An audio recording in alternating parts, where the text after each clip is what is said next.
Thank you very much for that. I will just start my timer because I know how precious time is. Hi, everyone. My name's Troy Heffernan. I'm a lecturer at La Trobe University in Melbourne, Australia. My research is really about higher education, administration, and leadership. And I use this as a tool to think about ways we might be able to increase inclusive and diverse practices in the higher education sector. Before I get started, I just wanted to acknowledge that I'm performing this work on the lands of the Wurundjeri people of the Kulin Nations. Their land has never been ceded, and I pay my respects to elders past and present. When Trista and the committee first put these questions to us, one of the questions that really jumped out at me was, what has the pandemic amplified in relation to diversity, equity, and inclusion? And I really liked this question because on one hand, it builds on the research I've already been doing, but it also really highlights an important point. As far as diversity and inclusion in higher education goes, in the last 3 to 5 years, we've seen some downward trends. And it's really important to realize that what has happened with the pandemic has really amplified this.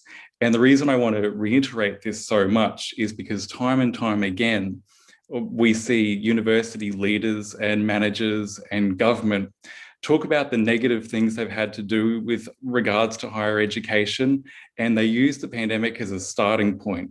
So I'm thinking about things like reduction in staff numbers, reduction in funding, increasing course costs.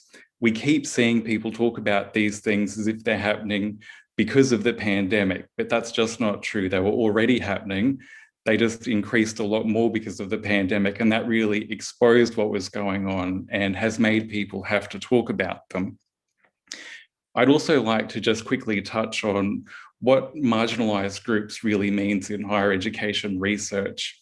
It, of course, means things like gender, race, and sexual identity. But more than that, it's important to keep in mind that particularly in a higher education setting, marginalised doesn't mean minority. Marginalised means any group who's not in the circle of power. And in most universities, the circle of power remains the domain of able-bodied, heterosexual, privileged, middle-class white men. If we look on the flip side of that and to the majority, it doesn't really matter whether we're looking at students or academics or professional staff, those administrators that make universities work. In basically every university setting, and particularly in some faculties more than others, the majority of people are women.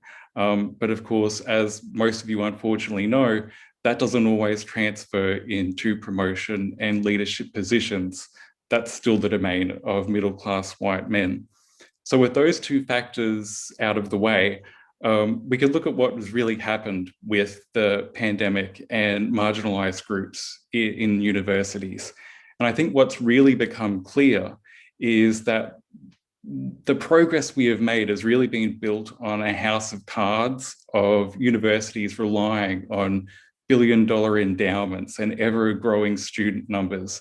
It is almost like year after year, universities were able to put a little bit of money aside to make sure that their inclusive and diverse practices increased, and statistically, their staff and students grew. But now that we've seen some of that money be put away, it's really become obvious that systemic changes never really happened. I think for a lot of people that shouldn't be a surprise. Universities are 1,000 years old. The first 500 or 600 years was about religion.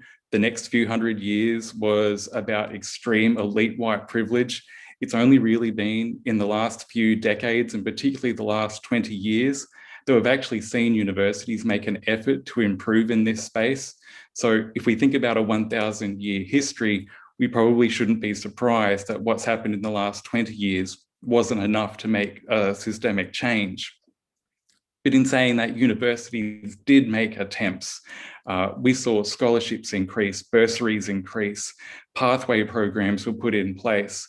Support services were put on campuses for staff and students. And that was fantastic. I don't want to take anything away from what universities had tried to do, because if they hadn't have done that, we would have been in a much worse situation than we are now. But for the last 3 to 5 years, researchers have known that that hasn't always worked. One thing that's become clear is you only need to go to a university website to know how important and how forward universities will be with their efforts in diversity and inclusion. And they'll talk about their statistics all day long. But the researchers point to the fact that, yes, you might have marginalized students in the classroom, but time and time again, we find that the best performing students tend to be white middle class students. When we talk about academics and professional staff, it's the same again. Marginal groups might be represented, but the people promoting the fastest, promoting to the highest positions, and certainly those people who are taking on presidential roles, vice chancellor roles, faculty deans, these people still tend to be not from marginalised groups, even if the marginalised groups are represented overall. The pandemic really put a new spin on this because the money left. The scholarships are gone, the support services are gone, the pathways, the bridging programs aren't there anymore. Essentially, we've watched marginalised groups in the last 12 months be put to the side, and universities have reverted to what they've always been, which is really just machines to continue growing middle-class privilege. I've got 30 seconds left, and I want to finish on a positive note. So I just want to point out that universities are having to rebuild, and some universities are having to rebuild from much lower situations than they were before. But we can look at this as an opportunity and make sure that as universities are rebuilding, that they're making sure that marginalized groups are at the forefront and central to making real systemic change as universities work out how they're going to move through the 21st centuries. And we can make sure that marginalized groups aren't really on the periphery and a superficial extra thought that it's turned out they have been up until now. Thank you very much.